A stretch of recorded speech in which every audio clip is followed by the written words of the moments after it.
இன்றைக்கி வந்து பாண்டிங்கை பற்றி பார்க்கலாம். பாண்டிங்னா என்னென்னா, 2 அல்லது அதுக்கு மேல்பட்ட ஈத்தர்நெட் கார்டை பாண்ட் பண்ணி வச்சுருப்போம். அந்த பாண்ட் பண்ணதுக்கு ஒரு ஐபி அட்ரஸ் செட் பண்ணியிருப்போம். இந்த ஐபி அட்ரஸ் மூலமாக நம்ம சர்வரை ஆக்சஸ் பண்ணிக்கலாம். எதுக்காக பாண்டிங் பண்ணுறோம் பார்த்தீங்கன்னா, இப்போ ஏதோ ஒரு ஈத்தர்நெட் கார்டு ஃபெயில் ஆகிட்டனாலும் இன்னொரு ஈத்தர்நெட் கார்டு ஆக்டிவில் இருக்கும். அதனால் பாண்ட் பண்ண ஐபி அட்ரஸை நம்ம ஆக்சஸ் பண்ணிக்கிட்டே இருக்க முடியும். நம்ம சர்வர் வந்து டவுன் ஆகாது. இப்போ நம்ம கேஸில் வந்து 2 சர்வர் வச்சுருக்கேன். நோடு 1 வச்சுருக்கேன், நோடு 2 வச்சுருக்கேன். நோடு 1ல் பாண்டிங்கை கான்ஃபிகர் பண்ண போகிறேன். நோடு 2லேருந்து அதை செக் பண்ண போகிறேன்.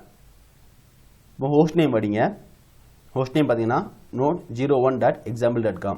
இப்போ என்னென்ன ஈத்தர்நெட் கார்டெலாம் இருக்குன்னு பார்க்குறதுக்கு ஐபி ஏன்னு அடிச்சிங்கன்னா நம்ம ஈத்தர்நெட் கார்டு டீட்டெயில்ஸ் பார்த்துக்கலாம். அதாவது என்னென்ன ஐபி அசைன் பண்ணியிருக்கோன்னு பார்த்துக்கலாம். இப்போ பார்த்தீங்கன்னா ETH0ன்னு ஒன்று இருக்குது, ETH1 இருக்குது. ETH0க்குள்ள ஐபியை பார்த்தீங்கன்னா 192.168.122.190.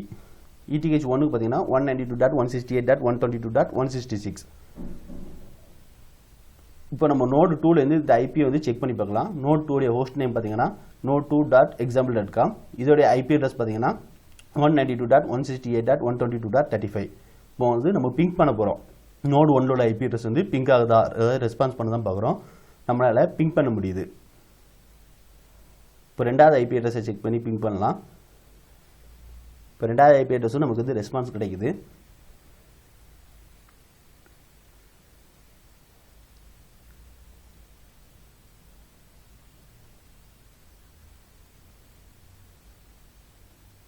இப்போ வந்து பாண்ட் கிரியேட் பண்ண போகிறோம். அதுக்கு vi/etc sysconfig network -script இதில் ifg-bond0ன்னு ஓப்பன் பண்ணுங்கள். ஒரு எம்டி ஃபைல் ஒன்று ஓப்பன் ஆகும். இதில் நம்ம பாண்டுக்குள்ளே கான்ஃபிகரேஷன் பண்ணணும். இதில் டிவைஸ் =bond0. அப்புறம் பூட் ப்ரோட்டோகால் என்ன கொடுக்க போகிறோம்னா நொன் கொடுத்துக்கலாம். டிஹெச்சிபி கொடுத்தீங்கன்னா ஆட்டோமேட்டிக்காக ஐபி அட்ரஸ் எடுத்துக்கொண்டு வரும். ஆன் பூட் எஸ்ன்னு கொடுத்துக்கோங்க. இல்லைனா சிஸ்டம் பூட் ஆகிற டைமில் இது வந்து மேனுவலாக ஆன் பண்ணுற மாதிரி இருக்கும். NM controller network manager controller வேணுமான்னு கேட்குது. நம்ம நோன் கொடுத்துக்கணும். அப்புறம் ஐபி அட்ரஸ் செட் பண்ணுங்கள். இப்போ ஐபி அட்ரஸ் பார்த்தீங்கன்னா 100 செட் பண்ணுறேன். 192.168.122.100. நெட் மாஸ்க் செட் பண்ணிக்கோங்க. நெட் மாஸ்க் பார்த்தீங்கன்னா இது வந்து சி கிளாஸில் வருது. அதனால் 255.255.255.0 கொடுத்துக்கோங்க. அப்புறம் கேட்வே செட் பண்ணணும்.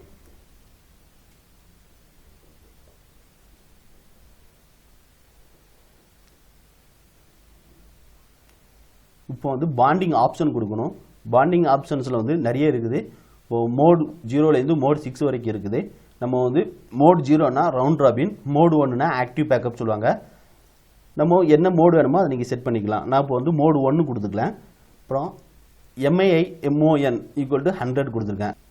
MIMONனா மீடியா இண்டிபெண்டன்ட் இன்டர்ஃபேஸ் மானிட்டரிங் சொல்லுவாங்க. இது வந்து சிஸ்டமில் டிஃபால்ட்டாக இருக்கும். இது ஈத்தர்நெட் கார்டை வந்து செக் பண்ணிக்கிட்டே இருக்கும். எப்படின்னா 100 மில்லி செகண்டுக்குள்ளே ஈத்தர்நெட் கார்டை வந்து ரெஸ்பான்ஸ் பண்ணனா அடுத்த ஈத்தர்நெட் கார்டை ஆக்டிவேட் பண்ணிடுவோம். சேவ் பண்ணியாச்சு இப்போ இந்த ஃபைலை. இப்போ அதே மாதிரி தான் ஈத்தர்நெட் கார்டு 0வையும் நம்ம சேவ் பண்ணுறோம். இப்போ இதில் என்னென்ன செட்டிங்ஸ்லாம் இருக்குது பார்த்தீங்கன்னா டிவைஸ் =ETH0, ஹார்ட்வேர் வந்து அதுக்குள்ளே மேக் அட்ரஸ் என்ன உண்டோ அதை கொடுத்துக்கோங்க. அப்புறம் type ethernet, on boot yes வேணும். என்எம் கண்ட்ரோலர் வந்து நோ கொடுத்துக்கோங்க. பூட் ப்ரோட்டோகாலும் நோன் கொடுத்துக்கோங்க. மாஸ்டர் =bond0, ஸ்லேவ் =sன்னு கொடுத்து சேவ் பண்ணிக்கோங்க. இதே மாதிரி ஈத்தர்நெட் கார்டு 1க்கும் பண்ணிக்கோங்க.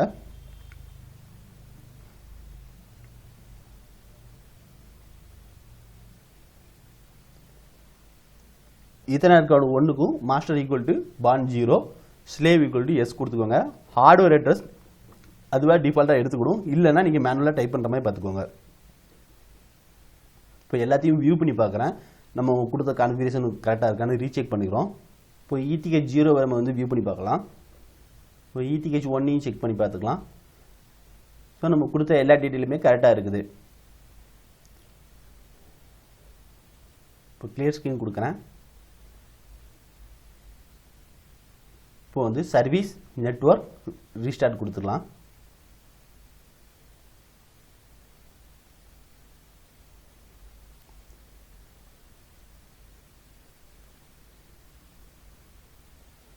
ஓகே, இப்போ ஒரு சர்வீஸ் நெட்வொர்க் சரி ரீஸ்டார்ட் ஆகிட்டு இப்போ செக் பண்ணி பாருங்கள். ஐபிஏ கொடுங்க.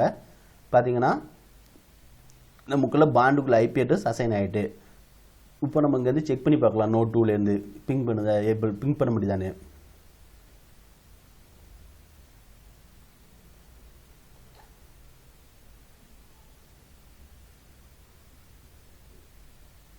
ஓகே, இப்போ பிங் பண்ணுது. இப்போ வந்து நம்ம SSH எடுக்கிறோம் 100 ஐபியை, நம்ம பாண்ட் ஐபியை 192.168.122.100. இப்போ ரூட் யூசர் அலைன்மெண்ட்டாக அதுக்குள்ள பாஸ்வேர்டு என்ட்ரு பண்ணியிருக்கேன். இப்போ ஹோஸ்ட் நேம் பாருங்கள், node01.example.com. இப்போ watch -n .1 எவ்ரி .1 செகண்ட் வந்து அந்த ப்ராக் நெட் பாண்டிங் பாண்ட் 0 இதுதான் அந்த இன்ஃபர்மேஷன்ஸ் இருக்கும். இது வந்து ரீஃப்ரெஷ் ஆகிக்கிட்டே இருக்கும். இப்போ பார்த்துட்டிங்கன்னா நம்ம இது வந்து மோட் 1 கொடுத்துருந்தோம், அதனால் ஆக்டிவ் பேக்கப். ப்ரைமரி ஸ்லேவ் வந்து ஒன்றுமே இல்லை, நன்னு இருக்குது. கரண்ட் ஆக்டிவ் ஸ்லேவ் பார்த்தீங்கன்னா ETK 0 இருக்குது. MIA ஸ்டேட்டஸ் பார்த்தீங்கன்னா அப்பில் இருக்குது. ஸ்லேவ் இன்டர்ஃபேஸ் பார்த்தீங்கன்னா ETK 0வும் 1 இருக்குது. ரெண்டுமே ஸ்டேட்டஸ் அப்பில் தான் இருக்குது. இப்போ நோடு 1 போயிட்டு இஃப் கான்ஃபிக் ETK 0 டவுன். இப்போ ஈத்தர்நெட் கார்டு 1 வந்து டவுன் பண்ணுறேன். இப்போ ஐபி செட் பண்ணி ஐபிஏ கொடுத்து பாருங்கள். ஐபிஏ கொடுத்தும்போது ETH வந்து பார்த்தீங்கன்னா ஸ்டேட்டஸ் வந்து டவுனில் இருக்கும். அதே ETH 1 பார்த்தீங்கன்னா அப்பில் தான் இருக்குது. இப்போது நம்மளுடைய பாண்ட் வந்து ஒர்க் ஆகுதா இல்லையான்னு செக் பண்ணி பார்க்கலாம். இப்போ நோடு 2ல் போய் பாருங்கள். ஸோ பார்த்தீங்கன்னா இப்போ மாறிட்டு கீழே பார்த்தீங்கன்னா கரண்ட்லி ஆக்டிவ் ஸ்லேவ் பார்த்தீங்கன்னா ETH 1 ஆகிட்டு, ஸ்லேவ் இன்டர்ஃபேஸ் 0 வந்து ETH 0 வந்து டவுனு, ETH 1 வந்து அப்பில் இருக்குது. பட் நம்மளால் சர்வரை ஆக்சஸ் பண்ண முடியுது, பிங் ரெஸ்பான்ஸ் கிடச்சிட்டு தான் இருக்குது. இப்போ ETH 0 வந்து அப் பண்ணுறேன். இப்போ செக் பண்ணி பார்க்கலாம், பிங் ரெஸ்பான்ஸ் கிடச்சிட்டு தான் இருக்குது. இப்போ பார்த்தீங்கன்னா ETH ஸ்லேவ் இன்டர்ஃபேஸ் பார்த்தீங்கன்னா அப்பில் ஆகிட்டு, ஆனால் கரண்ட் ஆக்டிவ் ஸ்லேவ் பார்த்தீங்கன்னா இன்னும் ETH 1ல் தான் இருக்குது. எதுக்குன்னா நம்ம ஒன்றும் ப்ரைமரி ETH எதுவும் நம்ம மென்ஷன் பண்ணலை, அதாவது ப்ரியாரிட்டி எதுவும் செட் பண்ணலை, எந்த டிவைஸ் வந்து ப்ரைமரி டிவைஸ்னு.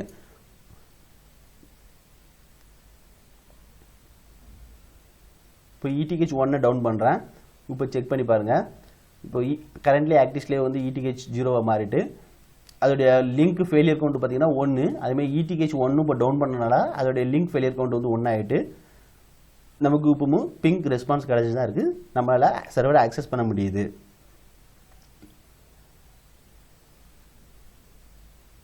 ஓகே, இப்போ ETH 1 அப் பண்ணிட்டேன். இப்போ பார்த்தீங்கன்னா ஸ்லேவ் இன்டர்ஃபேஸ் வந்து 1 வந்து அப்பில் இருக்குது.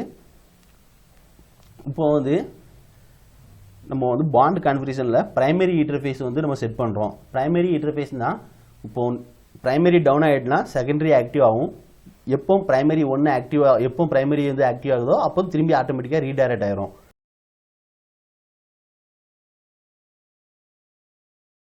இப்போ பாண்டிங் அண்டர்ஸ்கோர் OPTS பதில் போய்ட்டு ப்ரைமரி ஈக்குவல் டு ETH 0 கொடுத்துட்டேன்.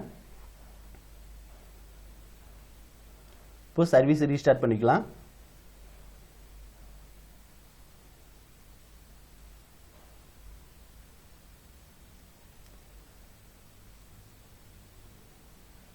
இப்போ செக் பண்ணி பாருங்கள், ப்ரைமரி ஸ்லேவ் பார்த்தீங்கன்னா ETH 0 மாறிட்டு. ஏன்னா நம்ம ப்ரைமரி ஈக்குவல் டு ETH 0ன்னு பாண்ட் கான்ஃபிகரேஷன் ஃபைலில் பண்ணியிருக்கோம், நமக்கு ரெஸ்பான்ஸ் பிங்க் கிடச்சிட்டு தான் இருக்குது. இப்போ இஃப் கான்ஃபிக் ETH 0 டவுன் கொடுக்குறேன்.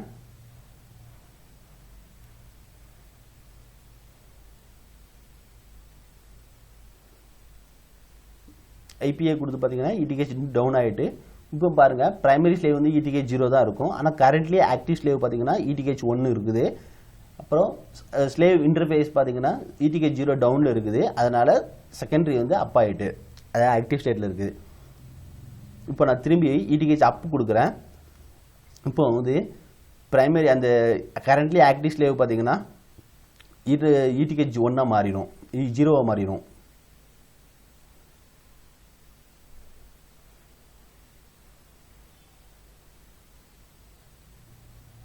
நம்ம வந்து மோட் 1 கொடுத்துருக்கோம் ஆக்டிவ் பேக்கப். இப்போ நம்ம வந்து சேஞ்ச் பண்ணுறோம், ரவுண்ட் ராபின் மாற்றுறோம். vi/etc sysconfig network -script if cfg-bond 0 இந்த நம்ம அதோடைய கான்ஃபிகரேஷன் ஃபைலை ஓப்பன் பண்ணுறோம். இதில் போய்ட்டு மோடை மாற்றுறோம். மோட் 1 வந்து ஆக்டிவ் பேக்கப் சொல்லியிருந்தோம், மோட் 0 வந்து ரவுண்ட் ராபின். இப்போ நெட்வொர்க் சர்வீஸை ரீஸ்டார்ட் பண்ணலாம்.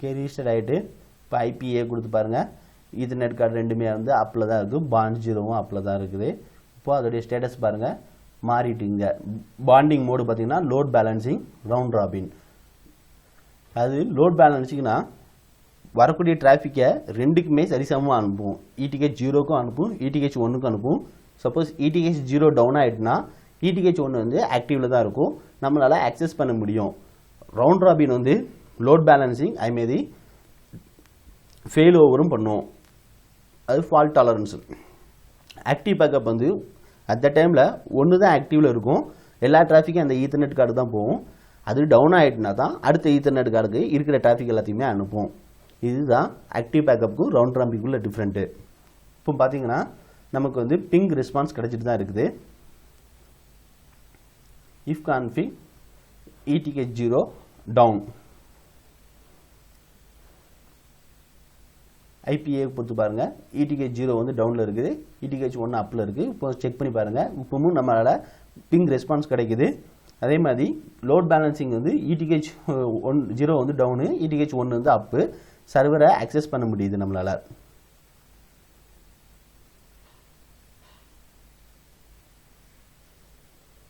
if config eth 0 up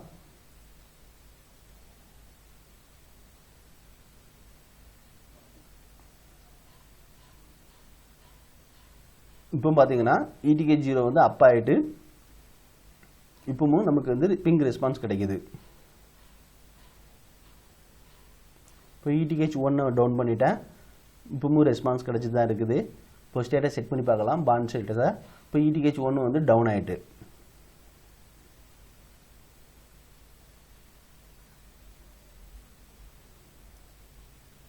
if config ETH 0 down இப்போ ரெண்டுத்தையுமே நான் டவுன் பண்ணுறேன் இப்போ பாண்டிங் வந்து ஒர்க் ஆகாது அவ்வளோதான் அது வந்து ஹேங் ஆகிட்டு அப்படியே ஏன்னா நம்ம ரிமோட் லாகின் பண்ணியிருக்கோம் இப்போ பார்த்தீங்கன்னா பிங் ரெஸ்பான்ஸும் கிடைக்காது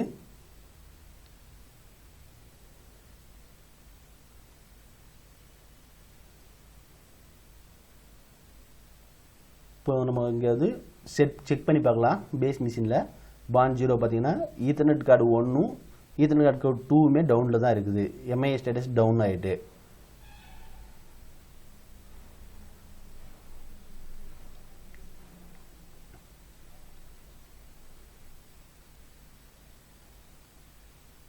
அதனால தான் நமக்கு வந்து பிங் ரெஸ்பான்ஸும் கிடைக்கல நம்ம ஏற்கனவே லாகின் ஆன செக்ஷன் வந்து இன்ஆக்டிவ் ஆகிட்டு இப்போது ஒரு ஈத்தர்நெட் கார்டை வந்து நம்ம அப் பண்ணிக்கலாம்